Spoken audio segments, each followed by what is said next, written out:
நண்பர்களே வாட்ஸ்அப்ல என் ஃப்ரெண்ட் அனுப்புன லிங்கை கிளிக் பண்ணனா போனை ஹேக் பண்ணி விட்டாங்க. இது என்ன மேட்டர்ன்றது தெளிவா சொல்றேன். அதுக்கு முன்னாடி ஃபாலோ பண்ணிட்டு சப்ஸ்கிரைப் பண்ணி வச்சுக்கோங்க. கதை கேட்க ரெடியாடா? அந்த வெப்சைட்ல என்ன போட்டிருந்தது அப்படின்னா 2025ஆம் ஆண்டு அரசு பொதுமக்களுக்கான மானிய திட்டம் விரைவில் முடிவடைகிறது. ஒரு இந்திய குடிமகனும் ரூபாய் 30,000 பெற முடியும். இப்போது பெறுங்கள் அப்படின்னு போட்டிருந்தது. என்னென்ன சொல்றான் பாருங்க. கீழே வந்து ஸ்க்ரால் பண்ணி பார்த்தா உங்களோட தொலைபேசி எண்ணை உள்ளிடவும். இந்த மாதிரி ஒரு வெப்சைட் லிங்கை வச்சு என்னடா ஸ்கேம் பண்ண முடியும் அப்படின்னு கேட்டீங்கன்னா, உங்களுடைய போன் நம்பரை வந்து அதுல போட்டீங்க அப்படின்னா அதை வந்து களவாண்டு போடுவாங்க. போன் நம்பர் வந்து ரொம்ப வேல்யூபிளான டேட்டா. போன் நம்பர் எங்கெல்லாம் விற்கலாம் அப்படின்னா, ஒரு மார்க்கெட்டிங் கம்பெனிக்கு, பெட்டிங் ஆப்ஸ்க்கு, காமர்ஸ்க்கு, இவங்களுக்கெல்லாம் வந்து இந்த போன் நம்பர் டேட்டா வந்து வித்துருவானுங்க. இந்த டேட்டா வந்து அவங்க விற்கும்போது அவனுங்க இதை வச்சு ரெவன்யூ வந்து மேக் பண்ணிக்கிறானுங்க.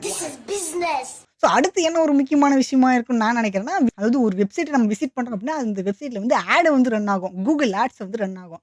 அப்படி ரன் ஆகும்போது அந்த ஆடு மூலியமா அவனுக்கு வந்து ரெவன்யூ வந்து மேக் பண்ணுறதுக்கான வாய்ப்பு வந்து ரொம்பவே இருக்கும். குத்திட்டில. ஸோ இது ரெண்டு தான் ஒரு முக்கியமான விஷயமா இருக்கும்னு நான் நினைக்கிறேன். ஸோ உங்கள் ஃப்ரெண்ட்ஸ் அண்ட் ஃபேமிலிக்கு இந்த வீடியோவை ஷேர் பண்ணி அவேர்னஸாக இருக்க சொல்லுங்க. எந்த ஒரு டீட்டெயிலையும் உங்களுக்கு தெரியாத வெப்சைட்டில் போய் போடாதீங்க. ஸோ இந்த மாதிரி யூஸ்ஃபுல்லான வீடியோஸ்லாம் பார்க்கறதுக்கு மறக்காம ஃபாலோ பண்ணிட்டு சப்ஸ்கிரைப் பண்ணி வச்சுக்கோங்க.